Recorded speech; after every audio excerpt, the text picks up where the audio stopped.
Здравствуйте, дорогие слушатели! Снова подкаст «Просто о сложном». И вторая часть про ножи. Э, Я даже, если честно, вот сейчас только задумался, я не считаю, сколько у меня ножей находится на данный момент в коллекции, есть и есть. Но разделил ее на две части, потому что там в коробочке находятся ножи более такие для меня очень важные, интересные. Хотя все ножи мне нравятся, которые у меня есть. Я вам даже не показал, а у меня до сих пор хранится, хоть я его не очень люблю, нож, с которым вообще началась моя коллекция.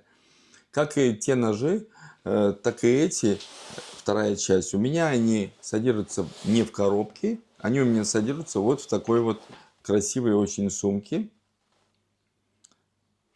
от компании Fox. Также она, там в середине вы посмотрите, есть для каждого ножа карманчик, предохраняющий от того, чтобы этот нож царапался, бился или что-то плохое с ним случалось. Нет ничего особенного, как в той коробке, которая деревянная, но он практичный и может прослужить, наверное, 1000 лет. Вот она так вот просто на очень таких качественных зипах двух открывается. Есть вот такие вот интересные кармашки для всех ножей, чтобы они между собой еще и не бились. Есть вот такая вот крышечка. И теперь мы начнем один за другим рассказывать про ножи. Начну, вероятно, я про нож. Сейчас я его увижу, где он у меня тут находится, который был первым в моей коллекции. Это компания Бруталика. Вот Танта. И на данный момент это нож завоевал в моем сердце место самого нелюбимого ножа. Сейчас вы поймете почему. Открыть его невозможно на данный момент. Я его разбирал, перебирал. Это что говорит? Некачественное или изготовление, или, я не знаю, подшипники там нормальные. Вот он открывается, он в виде танто. Это японские мотивы. Сталь D2. В принципе, сама идея ножа очень интересна. Покупал его, и мне он нравился.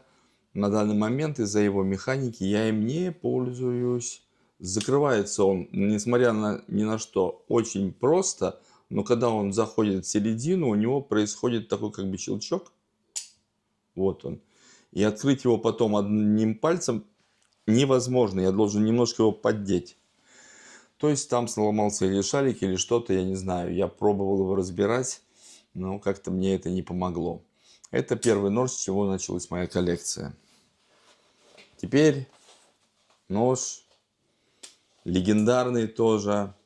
Наверное, Оксана покажет немножко меня издали. То есть это Болисонг, бабочка, которым можно там баловаться, по-разному его там кидать, по-разному его там жонглировать. И я немножко этому учился. Но купил его тоже из-за того, что компания Бокер, достаточно неплохая, ну такая средняя сталь, 3075. Вот. И неплохая механика для Болисонга. Неплохо он закрывается. И можно, если хочется, им, так сказать, пожонглировать и поучиться. Идем дальше. Нож снова фронталка, но более грозная, чем та, которую я показывал до этого. С такой обрезиненной ручкой немножко, то есть цеплючей. Тут, правда, сама кнопка открытия-закрытия находится не здесь, а вот здесь. И он такой достаточно грозный. Вот он, такой нож. Я честно скажу, нож no name. Хотя и покупался в Венеции в магазине. У него есть стеклобой. Мне его по большому дискаунту продали. У него, потому что был утеряна клипса. Я так и не занялся, чтобы найти клипсу для этого ножа. Ну, нож тоже относится к той категории, которую я не советовал бы носить на кармане на улице. Хотя закрывается и открывается он достаточно неплохо. Вот.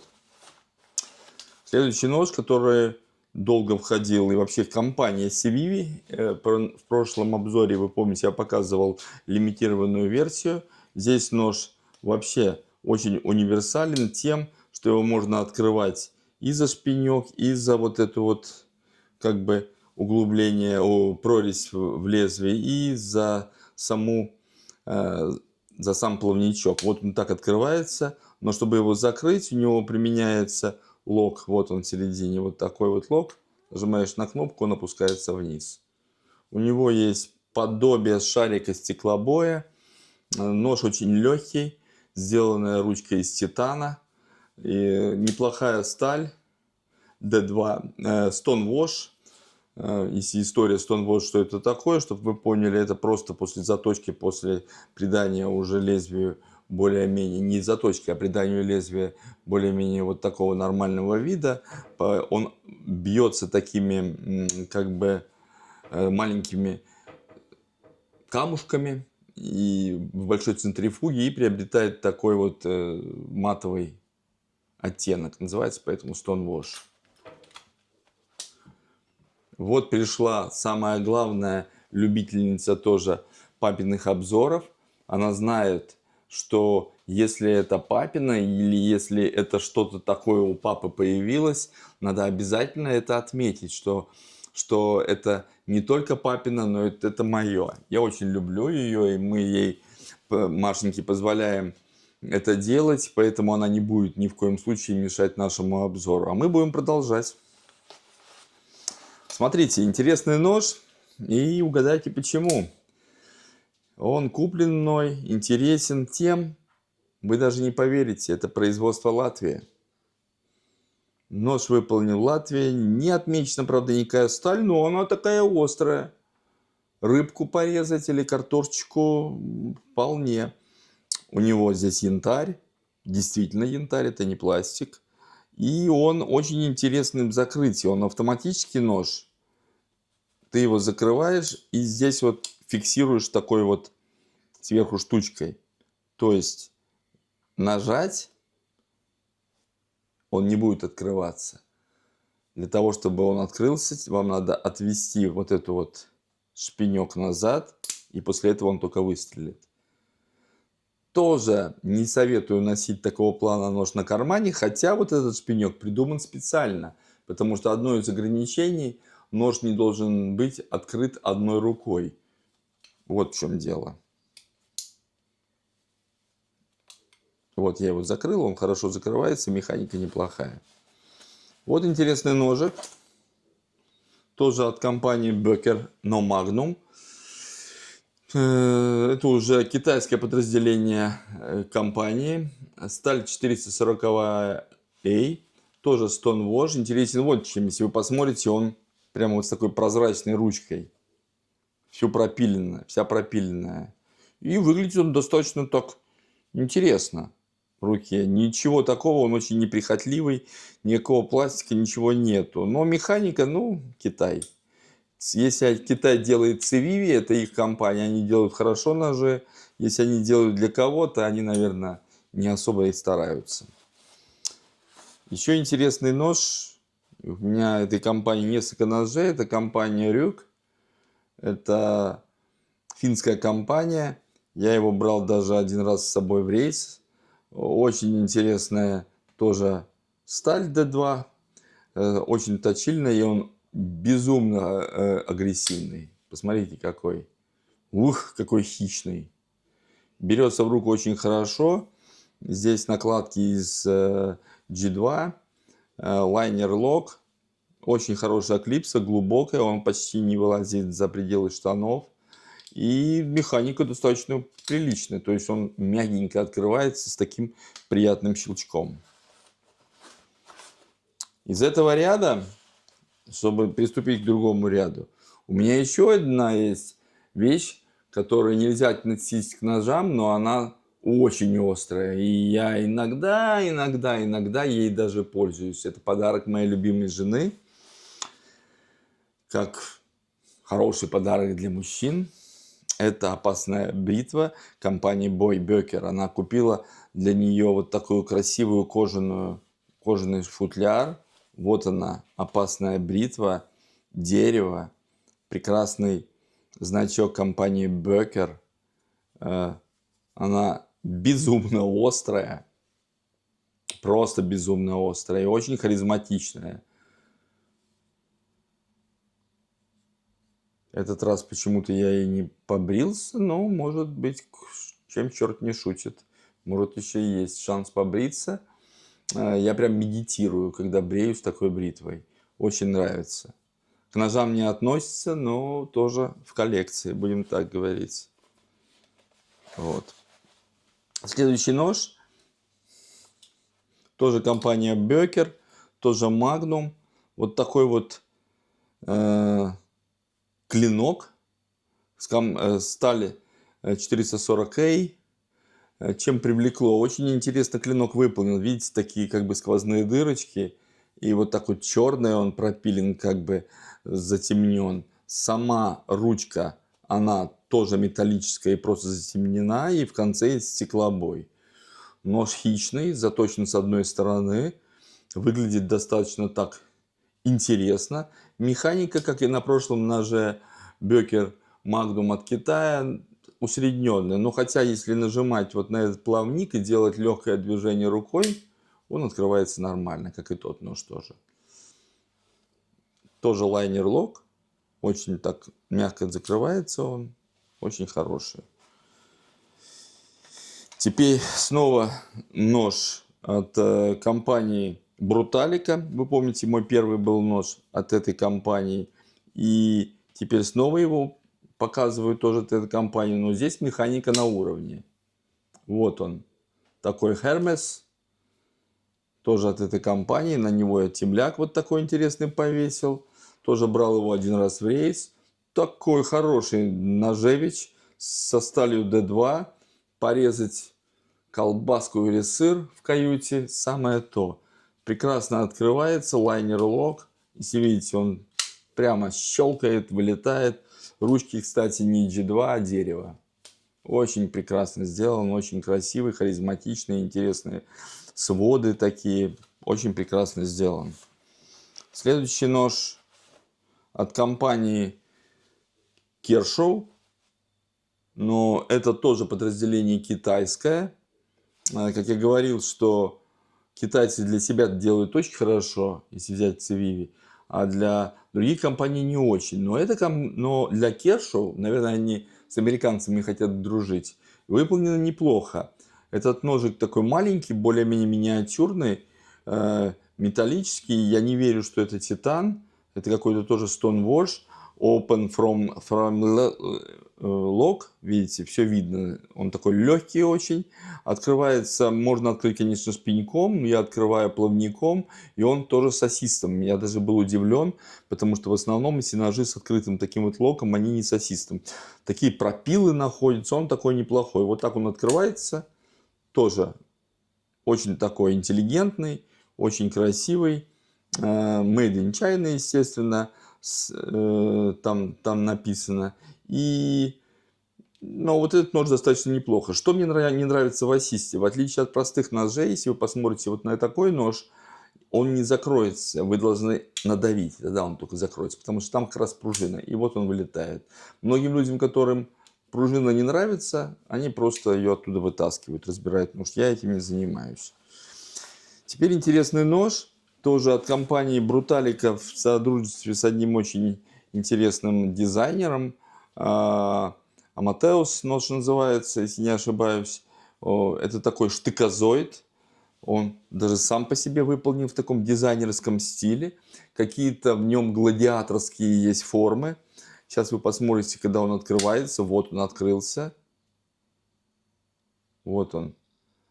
Адамантий, точнее, прошу прощения.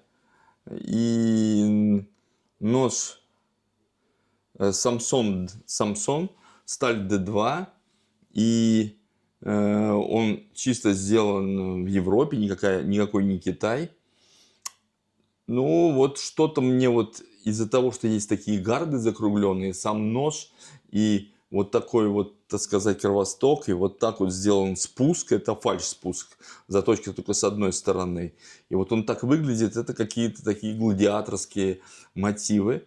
И достаточно он неплохо выполнен, очень хорошая механика, просто нож выстреливает. Я его брал как-то с собой в рейс, им можно тоже точить что-то или что-то там резать, но не так много, как простыми ножами, из-за того, что у него вот такой штык. Не рассказывайте, ребята, когда вы носите такие ножи, что вы его носите для того, чтобы яблочко порезать. Не-а. Он при вытаскивании такого ножа, он настолько хищный, что он отпугнет кого угодно. Следующий нож. Это компания Böker. И в содружестве, вероятно, или просто взяла лицензию с корпорации Калашников, так и называется, автомат Калашников. Видите, ручка, какие-то мотивы Калашникова. Здесь звездочки такие. Он уже потертый, я его носил. Металлическая почерненная ручка, алюминий, очень неплохо. Лезвие потемненное, нож автоматический. Небольшой. Компания Böker, я не знаю, то ли она автомат Калашникова 74 она взяла. Что не понравилось? Это не настоящее чернение. Если вы видите, я стал его точить, и видно, что это краска. Настоящее чернение никогда не уберет чернение при заточке вот таким образом. Она немножко уберет по-другому. Немножко некачественное чернение. Сталь D2. В остальном нормально. Лок, можешь его сделать лок, он не будет закрываться с помощью вот этой вот такой вот штуки. И все. И нож становится действительно таким простым нескладным ножом, чтобы закрыть назад на кнопку, и он закрывается. Хорошая механика, выполнена неплохо, продавался в коробке, как по виду напоминающая рожок от автомата Калашникова. И последний нож тоже, я так уже недавно понял, одной из моих любимых компаний, Рюк. Она уже и продавалась, нож продавался вот таким подтемненным и вот таким вот, так сказать, подстаренным специально. И это меня привлекло. Он открытый, фрейм-лок. В чем интерес, сейчас покажу. Вы видели, как он вылетает? Это вообще, это как финны отработали механику. Вот, слушайте. Прекрасный щелчок. Плюс, тоже этот нож из простого ножа превращается в фиксированный сдвигом вот этой вот фиксатора, и вы уже назад нож не закроете. Очень прочный, очень классный. Вот это я называю нож для практических каких-то целей. Тут действительно могу поверить, что-то построгать, попилить, там, приготовить на природе какой-нибудь там шашлык или что-то еще. Этот нож совершенно подходит. Хорошая клипса, открытой формы, никаких G10, ничего. И, к слову, по поводу почернения, если оно действительно нанесено классное, то даже когда он со временем стареет, нож, он стареет вот таким образом. И почернение, видите, оно при заточке, оно такими рубленными краями не снимается. Оно снимается вместе с металлом и очень ровно. Хвала финнам, прежде всего, не только за сталь и за механику, а за то, что они вообще делают неплохие ножи, особенно для рыбаков и охотников, и предоставляют ножи с очень и очень хорошей ценовой категорией. Теперь еще один нож, я его пропустил специально, он действительно заинтересовал и меня, и супругу. Это нож типа керамбит от компании Böker. Почему заинтересовала? Я даже не буду называть цену, но она была настолько маленькая, что я сказал, да ладно, закажи, посмотрим, если не понравится, выбросим. Вот. Он тоже с ассистом открывается. Получается вот такой вот керамбит. Простите, неправильно надел на палец. Вот. Вот он использование. Тоже, пожалуйста, ребят, не рассказывайте, что керамбит в кармане вы носите, чтобы яблочки почистить. Это боевой нож, филиппинский боевой нож. Что интересного в этом ноже? 440 Си сталь. Исполнение настолько интересное и настолько, грубо говоря, бомбическое, что когда он пришел за ту цену, а он Magnum, напоминаю, это китайское подразделение Беккер, мы с супругой были в очень приятном таком неожиданном сюрпризе. Ну, он закрывается, конечно, как асист не очень хорошо, но открывается он вообще очень нормально. Острющий, злющий и, ну, прекрасная клипса интересная. Смотрите, как она сделана, закруглена. То есть он достаточно глубокий. Продеваешь палец, и вот тебе керамбитик, пожалуйста. Вот он.